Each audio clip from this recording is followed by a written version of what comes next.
warahmatullahi wabarakatuh. Waalaikumsalam warahmatullahi wabarakatuh. Alhamdulillah wa syukurillah wa nikmatillah wala haula wala quwata illa billah. Ya teman-teman, sedulur-sedulur semuanya ya yang berada di seluruh Nusantara, mohon doa dan dukungannya di konten kali ini. Semoga diberikan keselamatan dan diberikan kelancaran oleh Allah Subhanahu wa Ta'ala. Ya teman-teman, penggemar setia konten Pawang Gaib ya, tonton terus dari awal sampai akhir ya, dengan cara mendukungnya ya seperti biasa, subscribe, like, dan share sebanyak-banyaknya. Semoga kebaikan Anda dibalas oleh Allah Subhanahu wa Ta'ala. Bagi yang lagi nadang sakit ya, khususnya untuk penggemar setia konten Pawang Gaib, semoga diberikan kesembuhan oleh Allah dan tidak kambuh-kambuh lagi. Di konten kali ini tim Pawang Gaib mau mengungkap ya, mau menarik sosok gaib ya, penguasa air terjun Songgolangit ya, yang berada di Kabupaten Jepara, khususnya di bagian utara ya. Sebelum kita lanjutkan dengan cara mediumisasi, kita informasikan bahwa tim Pawang Gaib selalu mengadakan pengobatan setiap hari, pembersihan diri, pembersihan kantor, rumah, tempat usaha, dan lain sebagainya.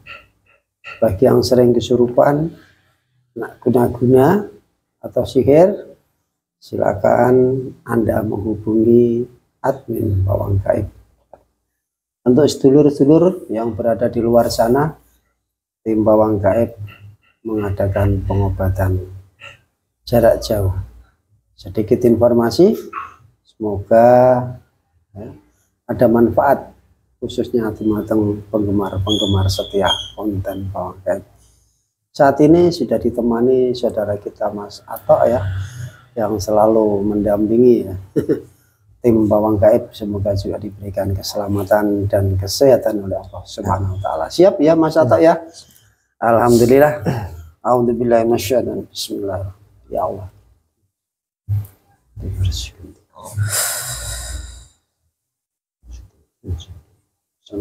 Bersihkan Allah. Sallallahu alaihi Muhammad. Allah. Sallallahu alaihi Muhammad. Sallallahu alaihi Muhammad. Sallallahu alaihi Muhammad. Ya Allah.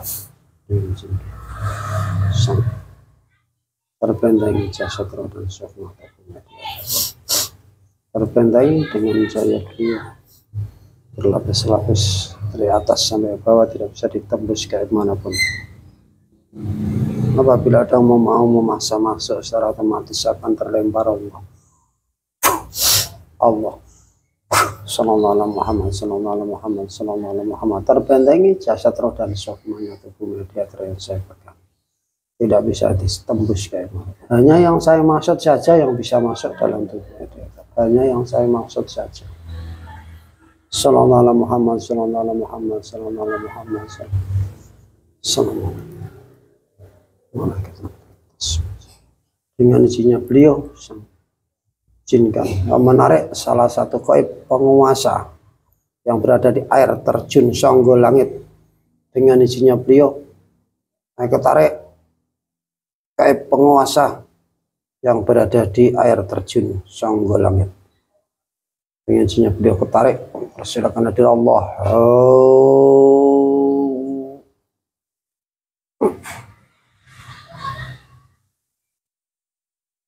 Allah masuk semuanya.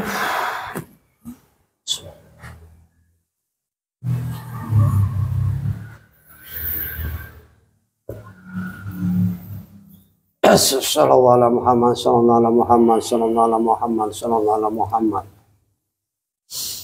Assalamualaikum warahmatullahi wabarakatuh. Waalaikumsalam warahmatullahi wabarakatuh. Ini dengan siapa ini? Kulo Adipati Sanjaya. Adipati Sanjaya. Nah, yang berada di mana? teng Songgolang. Songgolang. Anda sudah muslim? Nggih, sampun alhamdulillah. Siapa yang muslimkan Anda? Wonten salah satu jamaah Sangyang Nurcahyani Nirwana. Oh, sudah ada yang pernah hadir ke sana maksudnya? Ya mboten hadir tapi kula ditarik. Oh, dihadirkan. Ya santai saja, diturunkan tangannya, kita ngobrol-ngobrol saja, lebih nyaman gitu ya. Ini saya minta jujur ya. Ya Allah, ya Rasulullah, dengan jinnya beliau gaib yang masuk dalam tubuh mediator, apabila berbohong atau menipu secara otomatis tubuhnya terlempar sekarang juga Allah.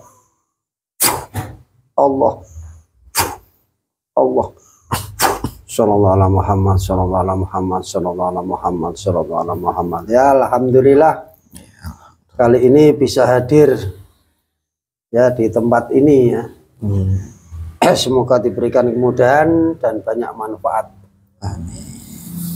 Ini saya mau tanya, kisahnya bagaimana untuk apa itu air terjun Songgolang, bisa diceritakan awalnya bagaimana? Dan banyak desas-desus, apakah itu terjadi sesuatu apa di sana? Awal-awalnya kok ada kisah apa itu seorang kemanten muda bisa terjun di sana atau bagaimana? Tolong dijelaskan sejujur-jujurnya sesuai ketahuan Anda. Monggo. Kenapa dikatakan terjun, air terjun Songgolang itu kisahnya kayak apa? Sebenarnya air terjun itu air terjun biasa. Hanya karena cukup tinggi. Oh, ketinggiannya lumayan tinggi gitu ya. Hingga orang-orang dulu itu menyangkanya karena tingginya hingga sampai ke langit. Kemudian lambat laun orang-orang menyebutnya sebagai air terjun penyangga langit. Iya, iya. Kisah sejarah air terjun Songgolang berkaitan dengan pengantin yang terjun niku sebenarnya niku sanes pengantin. Sanes pengantin. Tapi niku wong kang pengen nikah tapi mboten disetujui keluarga karena wis putus asa, terus beli pengen karo wong liyane. Si pihak perempuan maksa, lamun beli nikah karo kita sampean kudu gelem melu karo kita. Jadi si lanang iku gelem. Pas niku teng wisata niku diajak muncul kenang si wadon. Terus si wadon ngungkapaken kepengenan bahwa loroane kudu terjun. Tapi si lanang beli gelem. Tidak mau maksudnya. Terus sempet ribut kalian si wadon. Tapi karena si wadon niku pura-pura nangis sedih, terus si lanang lengah hingga rencana pengen menangaken, tapi ternyata didorong kenang si wadon hingga si lanang iku terjatuh dan meninggal. Kemudian baru yang perempuannya terjun menyusul hingga meninggal juga. Niku keleresan saking kisah pengantin kang meninggal teng mriku. Ya, teman-teman sedulur-sedulur ya, ini kisahnya agak sedikit berbeda. Tidak apa-apa, perbedaan akan menjadi kita semakin lebih mengerti gitu ya, lebih ke depan, bahwa kita akan bertambah wawasan.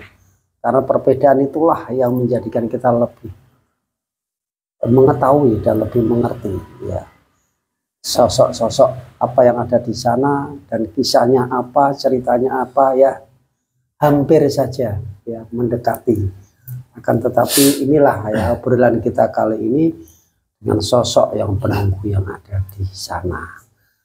Ya, untuk itu kita lanjutkan perbincangan di kali ini dengan salah satu penjaga atau penguasa yang ada di air terjun Songgo Langit. Terus setelah terjadi, apakah keduanya itu terus meninggal bersama gitu akhirnya?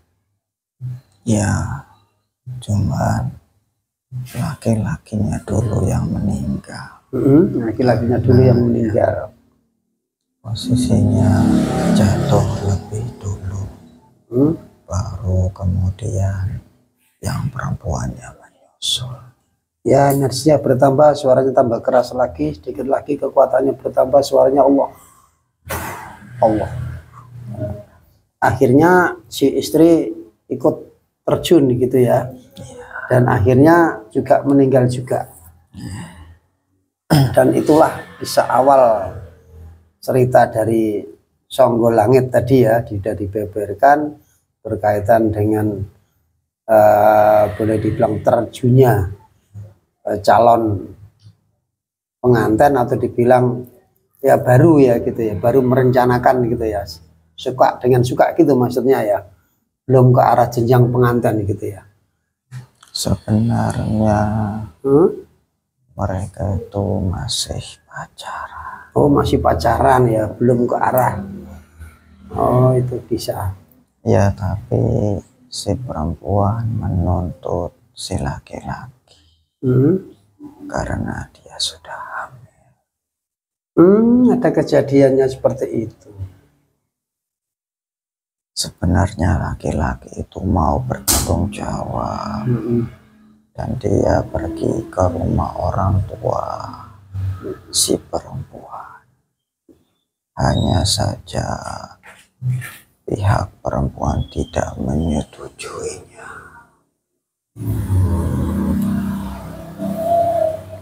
Dan itulah yang terjadi gitu ya. Nah, pada saat itu Anda posisi di situ gitu ya. Dan seluruh penggawa atau mungkin ada kerajaan bangsa gaib di sana ya, atau belum ada? Kalau kerajaan tidak ada. Tidak ada. Tapi kalau kekuasaan ada. Kekuasaan ada. Anda sendiri dari golongan apa? Saya Jin ya. Ya, alhamdulillah. Semoga ini kisah-kisah ini menjadi lebih apa ya, lebih dimengerti ya untuk masyarakat luas, khususnya daerah-daerah setempat. Monggo dikisahkan lagi setelah kejadian itulah apa yang terjadi di alam nyata, bahkan nanti di alam gaib setelah itu. Apakah itu nanti itu bagian dari menjadi penggawa-penggawa dari gaib sendiri atau bagaimana? Lauruh mereka ya langsung ke akhirat. Tapi kalau jin korin mereka masih di sana. Masih di sana. Ya. Maksudnya jin korin untuk sing perempuan atau sing untuk laki-laki? Ya, dua-dua. Dua-duanya masih di sana gitu ya. Begitu. Dan sekarang istilahnya menjadi penghuni sana begitu. Ya, benar. Tidak bisa lepas gitu ya. Ya bukan tidak bisa lepas, tapi ya mereka karena merasa meninggal di sana, ya mereka juga ya tidak mau pergi. Gitu. Jadi menjadi penghuni di sana gitu ya. Ya, itu bisa dijelaskan di alam nyata setelah kejadian itu masyarakat setempat kayak apa itu? Mungkin ada cerita-cerita atau kisah-kisah, atau mungkin setelah takut dengan air terjun itu, ataukah biasa aja menurut Anda setelah kejadian? Ya jin korn itu sering membuat suara-suara tangisan dan kadang menampakkan diri dengan wujud yang menyeramkan. Sering menampakkan diri juga ya? Ya. Sehingga membuat masyarakat dan pengunjung di sana ketakutan. Pada kala itu gitu ya? Ya atau sampai sekarang? Sampai sekarang.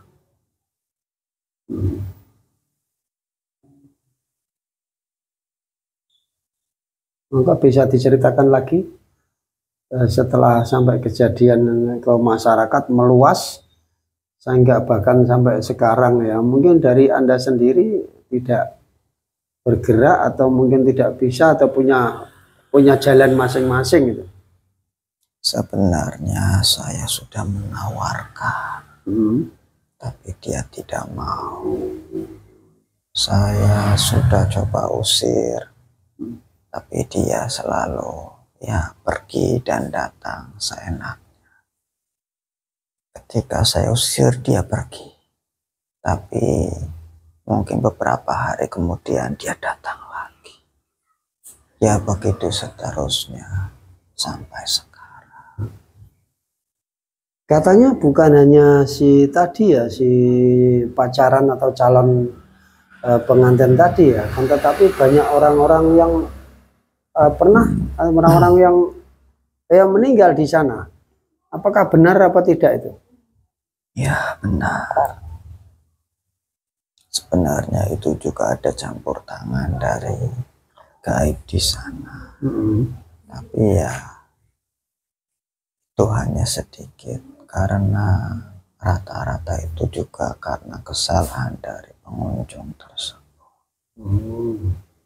Di antaranya sudah ada larangan, tapi dia malah melanggarnya.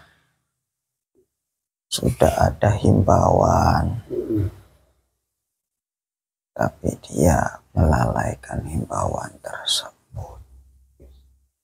Hingga ya terjadilah hal tersebut. Dia melanggar itu karena dia merasa yakin bahwa dirinya mempunyai kemampuan yang jikalau hal yang tidak diharapkan terjadi, dia bisa menanggulanginya.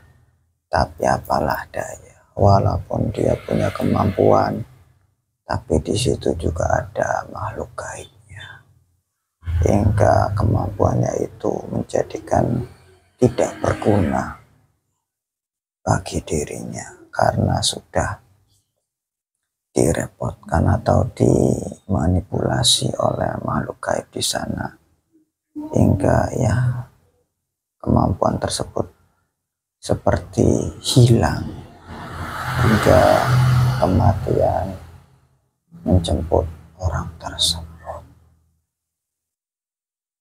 Itu jadi kejadian-kejadian tersebut itu sebenarnya sudah ada peringatan-peringatan ya, atau mungkin langgaran-langgaran, atau mungkin diingatkan bahwa tempat-tempat yang tidak boleh dilalui dilanggar gitu ya. Ya, diantaranya. Diantaranya seperti itu. Yang kedua, bahwa orang-orang tersebut atau mungkin remaja-remaja tersebut ya merasa dia itu punya kemampuan atau mungkin punya keilmuan, dan itu menjadi fatal dengan caranya seperti itu, karena dia punya sifat merasa begitu ya, sehingga terjadilah dia menjadi korban yang terjadi di air terjun Songgolangit.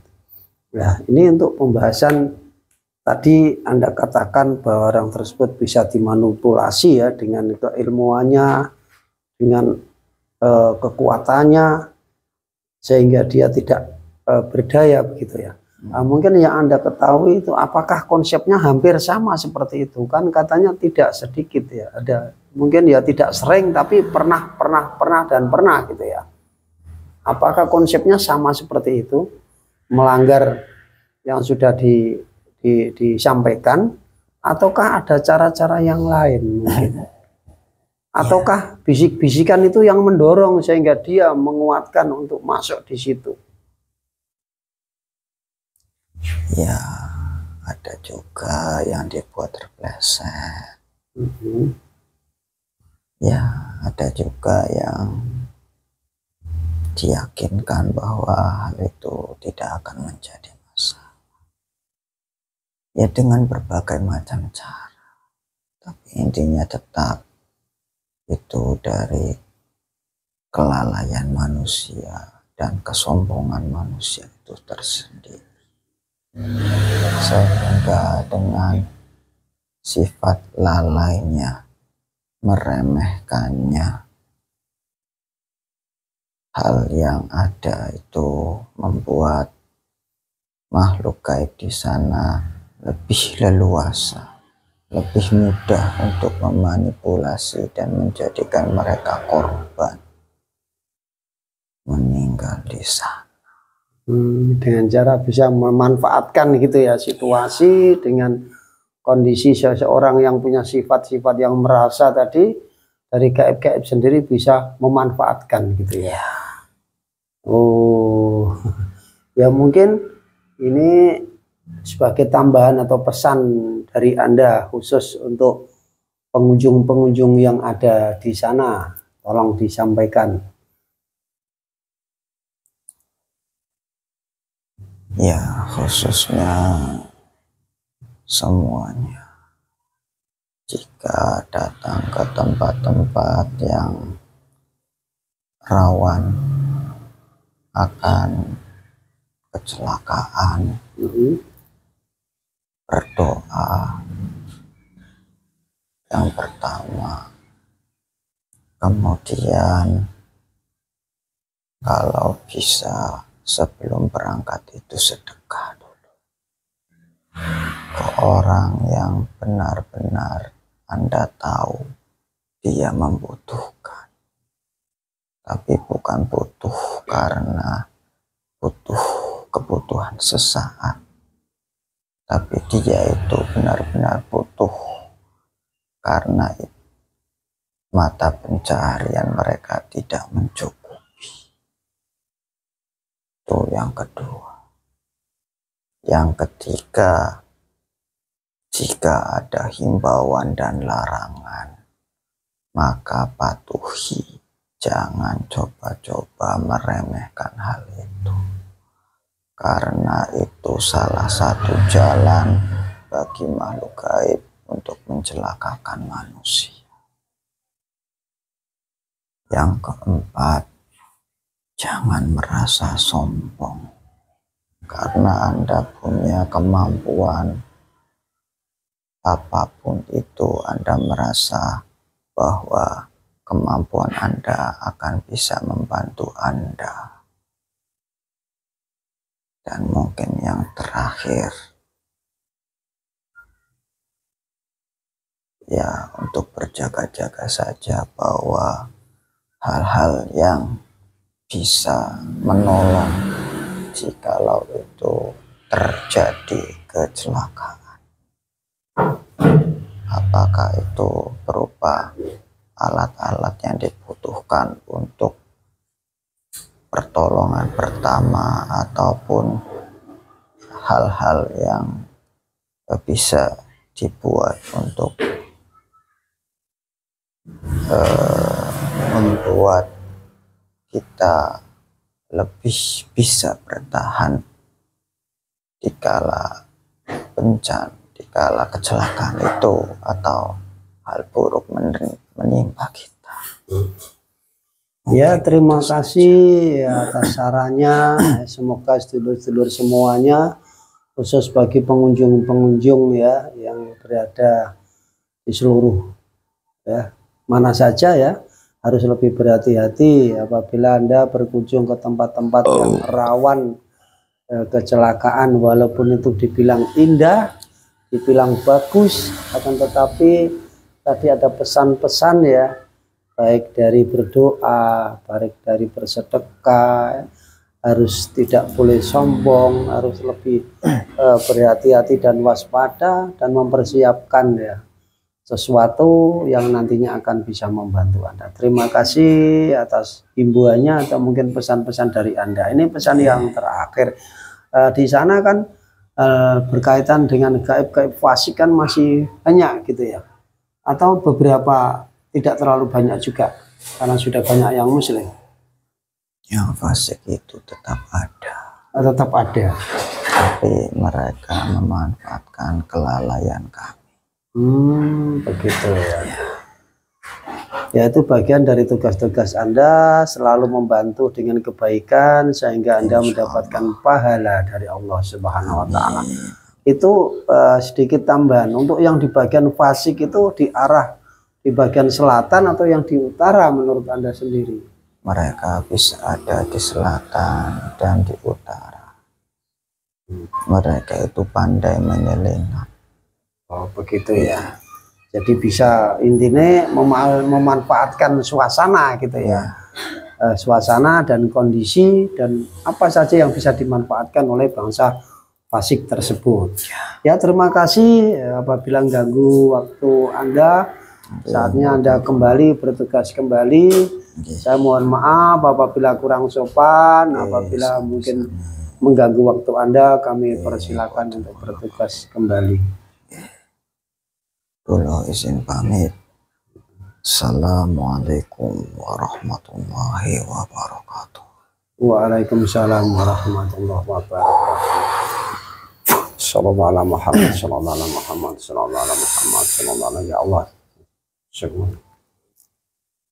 Kembali dan sempurna. Selamat. Ya, sehat kembali ya Mas ya. Normal kembali Allah. Ya, alhamdulillah di konten kali ini diberikan keselamatan dan diberikan kelancaran oleh Allah Subhanahu wa Ta'ala. Ya, tadi di dalam konten kali ini ada beberapa pesan ya.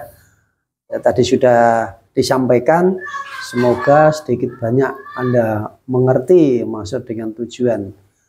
Diambil yang baik dan tinggalkan yang buruk ya. Tadi sudah saya sampaikan berkaitan dengan bersedekah atau berdoa gitu kan, banyak tadi sudah diuraikan ya. Semoga Anda mengerti saja ya, hanya pesan saja. Semoga tetap ya, jangan lupa berdoa, mengingat selalu ya, mengingat Allah Subhanahu wa Ta'ala. Hanya itu saja, karena ini kita berbicara dengan bangsa gaib, perlu disaring kembali karena kebenaran adalah mutlak milik Allah Subhanahu wa Ta'ala. Ingat ya, sedikit mengingatkan, apa yang Anda kejar siang malam belum tentu Anda bawa ya. Anda lebih mengerti dari saya. Kita akhiri sampai di sini. Wabillahi taufik wal hidayah. Wassalamualaikum warahmatullahi wabarakatuh. Waalaikumsalam.